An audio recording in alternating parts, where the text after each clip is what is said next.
If you'd told me a year ago that we'd be here, I mean, really here, laughing like this, feeling this connected, I probably would have laughed in your face. Because honestly, after we had kids, something changed. We were a phenomenal team. We could juggle school pickups, doctor's appointments, and grocery runs like a finely tuned machine. We were incredible co-parents, efficient partners in the huge business of running our family. We were fantastic roommates. But the romance, the spark that made us in the first place, it was pretty much gone.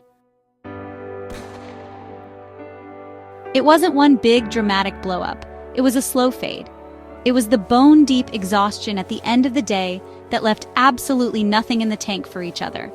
It was realizing our conversations were 99% about household logistics and the kids' schedules. We were living parallel lives under the same roof, and to be honest, it was profoundly lonely.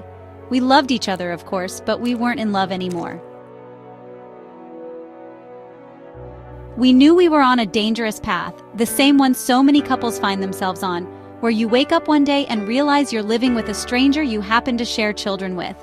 We knew something had to give, but the idea of adding work on the marriage to our already overflowing plate just felt exhausting. So we decided to think small. No grand gestures, no weekend getaways we couldn't schedule or afford. We focused on tiny, almost embarrassingly simple shifts in our routine. And what we found were 3 incredibly small habits that took us from just co-managing a household back to being soulmates again. And today we're going to share them with you. All right, this first habit is going to sound so simple it's almost ridiculous, but I need you to trust us on this one. It's called the 6-second kiss. And yes, it's exactly what it sounds like. Every single day, at least once, you stop whatever you're doing and give your partner a kiss that lasts for a full 6 seconds. When we first heard this idea, we totally scoffed. 6 seconds? Who has time for that when a toddler is about to redecorate the living room with a permanent marker? And when we first tried it, it was awkward. Genuinely, painfully awkward. A normal peck hello or goodbye is, what, a second? Maybe 2? Forcing it to 6 seconds felt like an eternity. Our first few tries were so stiff, we'd kind of nervously laugh through them, and it felt completely unnatural. But we made a promise to do it every single day, usually when one of us was leaving for work or right when we saw each other at the end of the day. And a funny thing started to happen. That 6-second rule forces you to stop. You literally can't multitask during a 6-second kiss. You can't be checking your phone, you can't be running through the grocery list in your head, you can't be halfway out the door. For just 6 seconds, you have to be present. You have to pause, turn towards your partner, look at them, and actually connect. It's a tiny moment of mindfulness in an otherwise chaotic day. It's a nonverbal way of saying, I see you. Out of everything else screaming for my attention, I am choosing you right now. Physical touch is so vital for keeping a connection alive, but it's often the first thing to go when you're exhausted and touched out from taking care of kids all day. This small, intentional act of physical affection started to rebuild a bridge between us.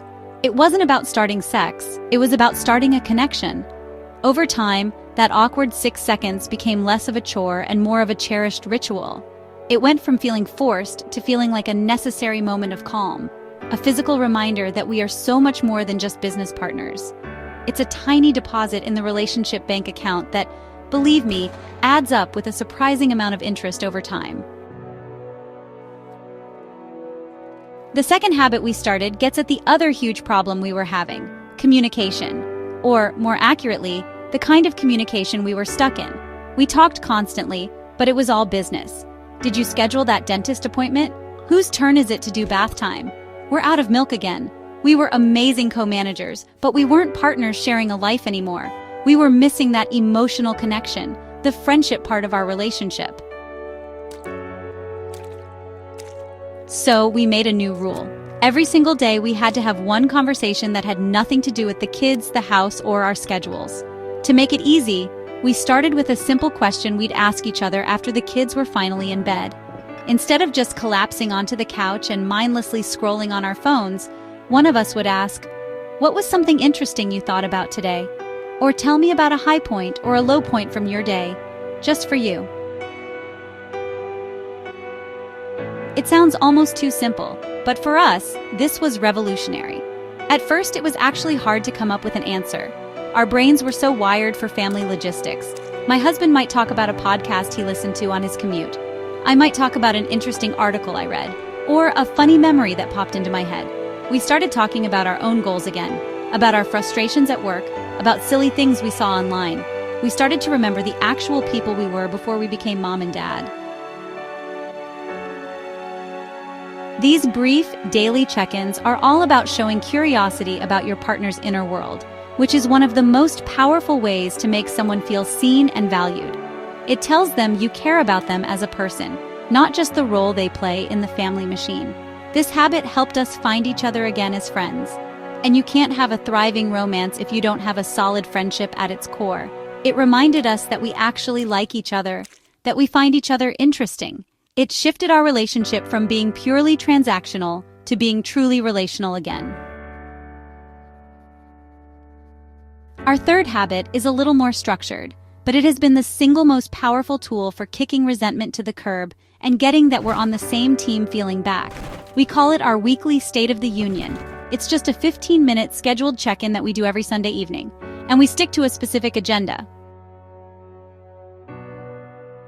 So, the most important rule is that this is not a time to complain or drag up old arguments. It's really meant to be a proactive, forward-looking meeting to set ourselves up for a good week as a team. We cover 3 simple things. First, we look at the week ahead. What are the big appointments, deadlines, or stressful moments on the calendar? This helps us know when the other person might need a little extra support. Second, and this is honestly the magic question, we ask each other, what do you need from me this week to feel loved and supported? The very first time I asked him this, he just stared at me. He literally had no idea how to answer. Now though, the answers are beautifully simple. Sometimes it's, I really need you to handle bath time on Tuesday, because I have a huge work deadline. Other times it's just, I need a hug and for you to tell me I'm doing a good job. And I might say, I need you to take the kids to the park for an hour on Saturday, so I can have the house to myself for a bit. You know, asking for what you need, instead of secretly hoping your partner will read your mind, is a total game changer. Third, we ask, how can we carve out 15 minutes of connection time for just us this week? This isn't about planning some elaborate date night or anything like that. It's really just about finding a small pocket of time. Maybe it's a walk around the block together after dinner on Wednesday, or just having a cup of tea on the porch after the kids are asleep on Friday.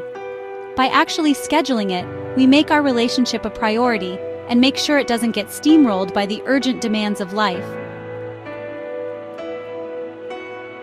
You know, this weekly meeting has really dramatically cut down on the daily friction and bitterness in our house. Resentment, it just loves to grow where expectations are unspoken and unmet. The State of the Union gets it all out in the open. It reinforces that we're a team, tackling life together instead of, pointing fingers when things get tough. So that's it. The 6-second kiss, the daily non-logistics check-in, and the weekly State of the Union. None of them are glamorous, they don't take a lot of time.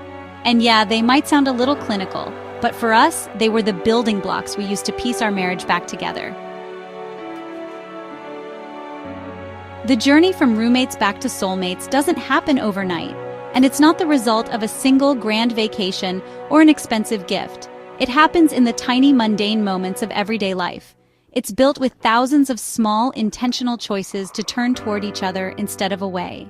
It's the 6-second kiss when you're exhausted. It's asking about their day when you'd rather zone out, and it's taking 15 minutes on a Sunday to make sure you're still on the same team.